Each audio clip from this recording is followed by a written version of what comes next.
Hey yo, what's good everyone? Welcome to my channel. This is Mauro and today we're gonna make another military slash weapons slash army video. And this time we got the 10 craziest military training exercises. I love this.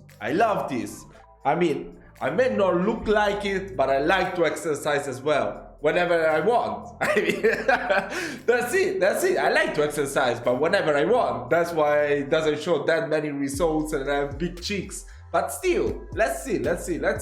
And I will comment through the video if I'm able to do that. So probably, let's see, at least between 10, at least one. Let's see. The military is not for the faint of heart. In order to turn the average citizen into a highly trained soldier, militaries around the world put them through a series of extreme tests to prove their abilities. But many of these tests are truly intimidating. From juggling grenades to jumping out of buildings, we're looking at the craziest known military exercises. Wow. Hot potato. In 2012, a video surfaced of the Chinese military taking part in one of the most mind-boggling military exercises imaginable. The video, which was leaked from state CCTV, shows a group of People's Army soldiers testing fate with a live grenade. Wow. You may be familiar with the exercise. It's the equivalent of hot potato, where participants will pass around a potato or some other random object until the music stops, and the person in possession of said object is eliminated from the game. It's kind of like that, although the unfortunate soldier in this game runs the risk of actually being eliminated by a live hand grenade. Thankfully, it is the job of the soldiers to dispose of the grenade into a large hole just before it detonates. One can only imagine that it's the ultimate test of a soldier's ability to cope under pressure. In the video, no one is injured, but if this is a frequent exercise, it's inevitable that someone will be hurt, or worse, in a matter of time. Wow. It is designed to turn the merely tough into the super tough. The Royal Marines' much-feared mud run is the toughest part of a 32-week training course said to turn civilians into commandos. You can see why even the strongest recruits dread it. Exhausted, demoralized, and covered in foul-smelling sludge from head to toe, these Royal Marine recruits hope one day to wear the coveted Green Beret, marking them out as the elite of Britain's fighting forces. The men need to call upon reserves, both mental and physical, that they didn't know they had, simply to get through the grueling ordeal. Captain Ben Chappell, who oversees physical training at the Royal Marines Commando Training Center in Limestone, Devon, said, "The mud run is about instilling a Royal Marine state of mind. The recruits spend up to 45 minutes in the mud that is so thick they can barely run, doing exercises and games, and it is so difficult that getting through it really builds team spirit. We're not just looking for physical strength, but mental resilience as well, and the team cohesion that comes from getting through the hardship together. This strength and cohesion forms parts of the Royal Marines' DNA." He said the recruits would not necessarily know when the run was coming up, saying it's all about dislocation of expectation. Wow, that's crazy. There is an argument about whether some people are genetically wired to handle colder temperatures, or whether one must build stamina for lower temperatures by training in colder environments. The U.S. Navy SEALs put this to the test in a very palpable way. They do this through surf torture, also called cold water conditioning. The water temperatures usually hover around 65 degrees Fahrenheit and never go above 68 degrees Fahrenheit. How much is it? I don't know about Fahrenheit. Must be like 10 degrees Celsius. Let me see.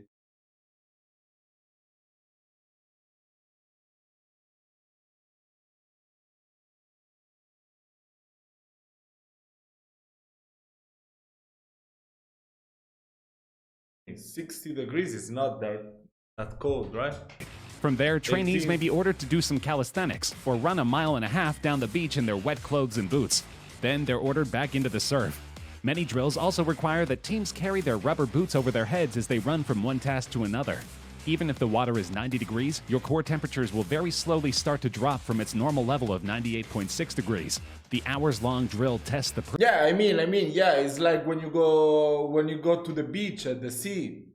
Like the water, if it's below 25 degrees, it's really cold. Like it's freezing cold. Oh my god! I think if it would be below that, they would get sick probably. Personal resolve of all those involved, and proves to superior officers who is most fit for war.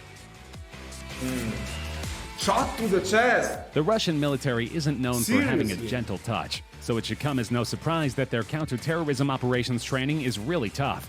But just how tough is borderline insane?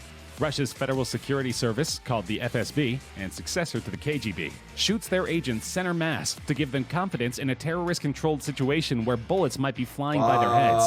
The trainees, wearing body armor, absorb a few rounds before firing shots back at the target. That must in a hurt video, like hell. the man in front of the target is Andre, an FSB operator, who doesn't flinch as 3 rounds zing by his head.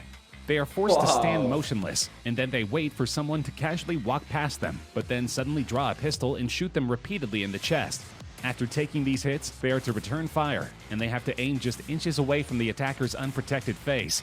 In a second drill, the trainee is given multiple cardboard targets to shoot, but while he does so, he is pushed and shoved by trainers, who yell in his ear, while guns fire immediately adjacent to his ears.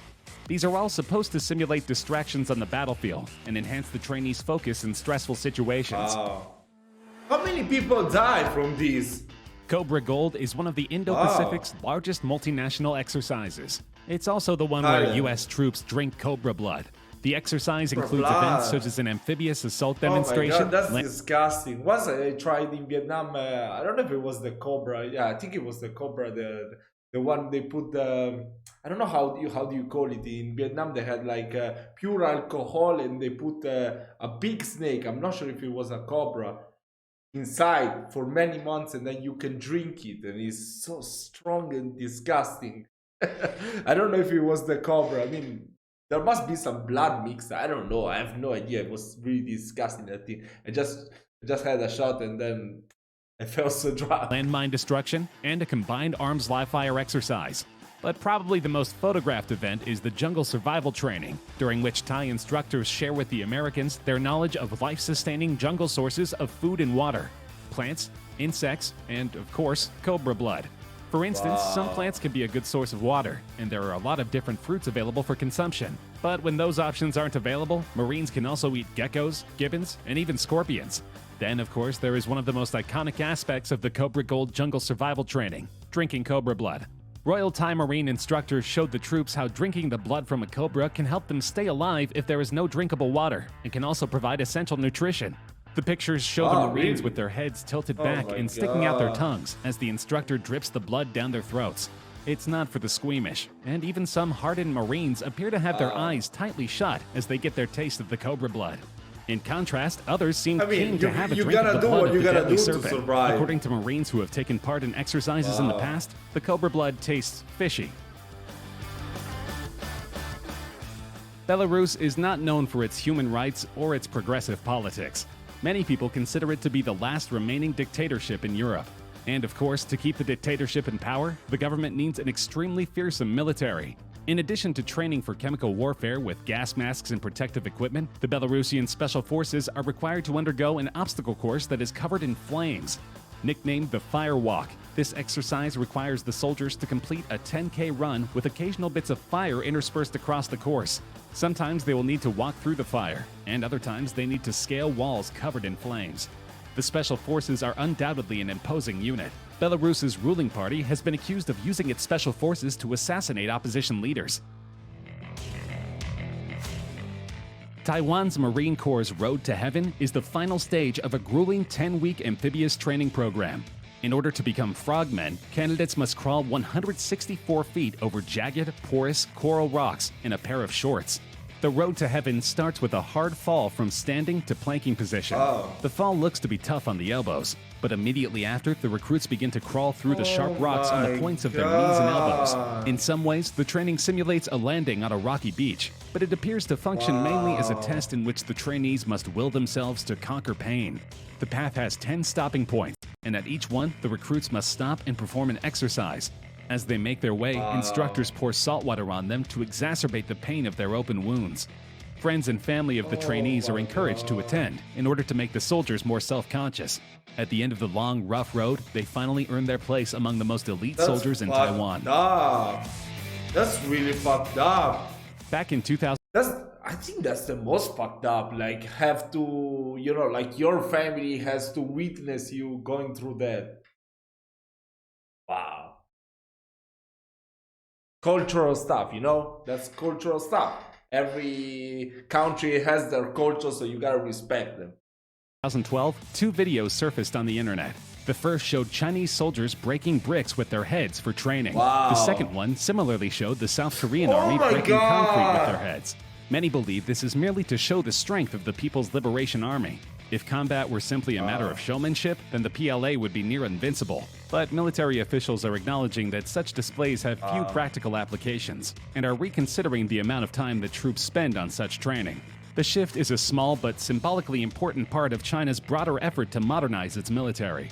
Going to war isn't a performance, Zhang Aijun, commander of a special operations brigade in Beijing, told PLA Daily, the official newspaper of the Chinese military. Troops training must stick close to the realities of combat and pay special attention to the urgent need to strengthen fighting skills. This is why the Chinese army discontinued the practice in 2014. Martial arts performances are a trademark, PLA Daily said of the brigade, which it did not identify in detail. For many years, they relied on these skills to display their abilities and win much praise. However, do these stunts have a practical use on the battlefield? Both US and South Korean soldiers took part in an impressive cold weather training drill in 2017. More than 400 soldiers took part in the drill, 200 South Koreans and 220 US troops normally stationed on the Japanese island of Okinawa. The exercise has been held since 2013 to train the military to be able to fight at temperatures as low as -4 Fahrenheit. More choreographed than tactical, the troops perform for a horde of media, which at times seem to outnumber the North Carolina-based Marines and their Korean counterparts during this annual photo op. An environment like this is unforgiving, said Captain Thomas Rigby, 33, of Company A, 1st Battalion, 8th Marines. The company commander from Red Bank, New Jersey, said his Marines used the harsh locale to focus on cold weather squad tactics and decision-making skills. Rigby said historic fights like the Korean War's Battle of Chosin Reservoir, in which Marines fought off and escaped a massive Chinese assault in 1950, have cemented the service's can-do, go-anywhere attitude. We're a jack of all trades, he said. We fancy ourselves to be able to fight in any climate and place. The idea is to acclimate soldiers to any intense conditions they may find themselves in.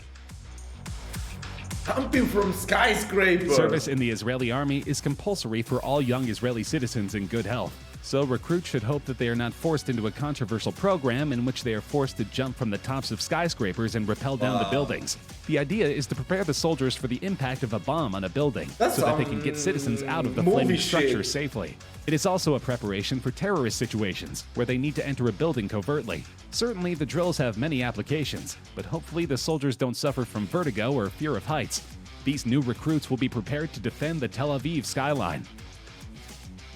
I mean, after watching a video like this, the first question that will pop up in many people's head will be, why would they do that? But it makes sense, you know, because like if you go into the military, of course you're not going to have fun to play a game. So to us, at least to me, I'm a civilian, so I would never do anything like that. I mean, not even one of those 10 craziest military training exercises I would do. But that's their choice. That's their choice. They decided that they want to defend their country.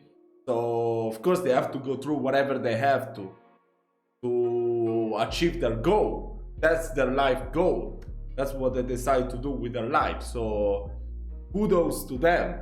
You know, they love that much their country, so they want to do these things. And that's really nice. That's really nice because, of course, if you're gonna go to war, you will have to encounter those things. If you are trained, you have better hopes for surviving. If you're not, then probably you're just gonna die if you're not lucky.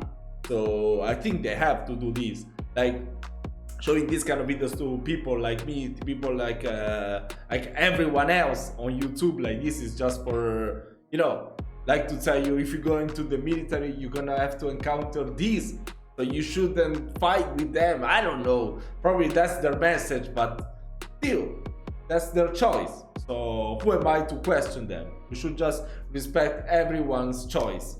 So I hope you guys enjoyed the video. Please keep on recommending me down below more videos to check out. And do not forget to subscribe to the channel and turn on the notifications. And I will see you next time.